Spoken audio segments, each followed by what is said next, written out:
నమస్కారం ETV news కు స్వాగతం. ముందుగా ప్రధానాంశాలు. ఉత్తరప్రదేశ్ హత్రాస్ జిల్లాలో తొక్కిసలాట, 100 మందికి పైగా మృతి. సానుభూతి కోసం రాహుల్ కొత్త డ్రామా, పిల్లాడి ప్రవర్తనలా ఉందన్న మోదీ.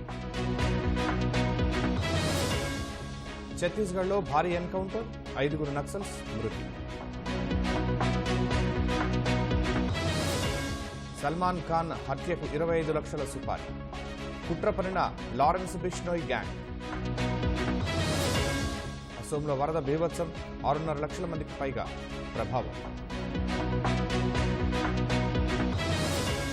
కరేబియన్ దీవుల్ని వణికించిన పెను తుపాన్, హోటల్కే పరిమితమైన భారత క్రికెటర్లు. బ్రిటన్ పార్లమెంటు ఎన్నికల్లో సునాక్కు కష్టమే, కన్జర్వేటివ్లకు ఓటమి తప్పదన్న సర్వేలు.